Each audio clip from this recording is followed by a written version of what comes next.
भुट्टो को फरार करवाने की साजिश के पीछे कौन से आलमी रहनुमा थे? कौन सी बड़ी शख्सियत ने जुल्फिकार अली भुट्टो को बचाने की आखिरी कोशिश की थी? अगर भुट्टो चाहते तो बच सकते थे। मजहर अब्बास का तहलका खेज कॉलम। सीनियर सहाफी और कॉलम निगार मजहर अब्बास ने 7 अप्रैल 2021 को रोजनामा जंग में शाया होने वाले अपने कॉलम बाउनमान भुट्टो बनना इतना आसान नहीं में लिखा कि चीन के अजीम लीडर चुआन लाई ने एक बार कहा था कि जुल्फिकार अली भुट्टो बहुत जल्दी में है, ही इज इन हरी। कुछ ऐसा ही हुआ। 1958 में सियासत में कदम रखा और 1979 में फांसी चढ़ गया। इसके बीच में जो हुआ वो तारीख का हिस्सा है।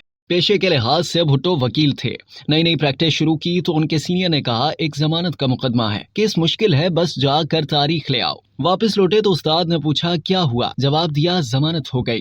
वो भी हैरान रह गए और कहा तुम बहुत आगे जाओगे। अयूब खान कुस ने अपनी पहली मुलाकात में बेइंतहा मुतासिर किया। जूनियर वजीर के तौर पर काम शुरू किया तो उसकी पहली नजर अमेरिका से किए गए एक मुआहदे पर पड़ी जिसका नाम था एटम फॉर पीस। इसके तहत उसने बेशुमार सियासतदानों को अमेरिका भेजा ताकि वो एटमी साइंस पढ़ें। उस वक्त किसी के वहमो गुमान में भी ना होगा कि उसका मकसद क्या था। बाद में उनमें से बहुत से लोगों ने कोहटा में काम किया। उसने इंतहाई मुख्तसर दौर में दुनिया में खुद को आलमी मुदब्बिर के तौर पर मनवा लिया। उसकी चंद तकारीर आज भी अक़वाम मुत्तहिदा के रिकॉर्ड का हिस्सा हैं। मगर 1979 में उसने जो तकरीर लाहौर में इस्लामी सरबराही कॉन्फ्रेंस में की थी उसने अमेरिका को चौकन्ना कर दिया था। भुट्टो का 4 साल दौर इक़्तिदार तनाज़ात से भरपूर था, मगर ये उसकी सियासी बसीरत का कमाल था कि अपने बदतरीन मुखालिफ से भी उसने 1973 के आइन पर दस्तखत करवा लिए। शिमला जाने से पहले भी सारी ओपोजिशन को एतमाद में लिया। इसी तरह जब भी पाकिस्तान के एटमी प्रोग्राम का जिक्र आएगा वो भुट्टो के नाम के बगैर नामुकम्मल होगा।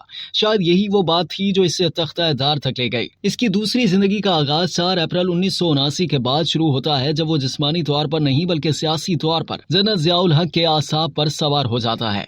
उसको खत्म करके भी वो खत्म न कर सका। एक बार भुट्टो साहब को जेल से फरार करवाने की भी साजिश हुई जिसका इल्म जब उनको हुआ तो उन्होंने इनकार कर दिया। बाद में ये वाकया लीबिया साजिश केस के नाम से मशहूर हुआ क्योंकि उसमें लीबिया के कर्नल कज़ाफ़ी और फलस्तीन के रहनुमा यासिर अराफात का नाम भी आया था। साबिक टेस्ट क्रिकेटर आफ्ताब गुल जो एक जमाने में खुद एक जयाले थे, उनके बकौल सारा प्लान तैयार था। जब भुट्टो साहब से कहा कि आपको तैयार रहना है तो उन्होंने हर किस्म के एडवेंचर से मना किया और कहा मैं तारीख के हाथों मरना नहीं चाहता। भुट्टो के लिए भी एक NRO लेने की कोशिश हुई जिसका जिक्र एक बार साबिक निगरान वज़ीर आज़म गुलाम मुस्तफा जतोई मरहूम ने मुझसे एक इंटरव्यू में किया कि मैं जनरल आरिफ हसन की मौजूदगी में एक बार जनरल ज़िया से मिला और दरख्वास्त की कि इस पूरे खानदान को चंद शराइत के साथ बाहर जाने की इजाजत दी जाए। उन्होंने यकीन दहानी भी कराई, मगर जब भुट्टो को पता चला तो नाराजगी का इजहार किया। मजहर अब्बास लिखते हैं कि ब्रिगेडियर SM तिरमिजी ने अपनी किताब प्रोफाइल ऑफ इंटेलिजेंस में एक जगह लिखा कि भुट्टो ट्रायल के दौरान एक पर्चा उनके हाथ लगा जो अमरीकी सिफारतखाने को अमरीका से भेजा गया था जिसमें फांसी को यकीनी बनाने पर जोर था। मेरा जाती रद्द-ए-अमल था कि अब हम इस मकाम पर है जहाँ डेथ वारंट भी अमरीका से आता है। ये भी तारीख का हिस्सा है कि भुट्टो की जान बचाने की आखिरी कोशिश डॉक्टर अब्दुल कदीर खान ने की, जिन्होंने मार्च 1979 को 10 सफ़हात पर मुश्तमिल खत जनरल ज़ियाउल हक को लिखा कि उनको बचाना क्यों जरूरी है। डॉक्टर अब्दुल कदीर खान ने सिलसिले में तुर्की का खुफिया दौरा भी किया और सदर से भी मिले।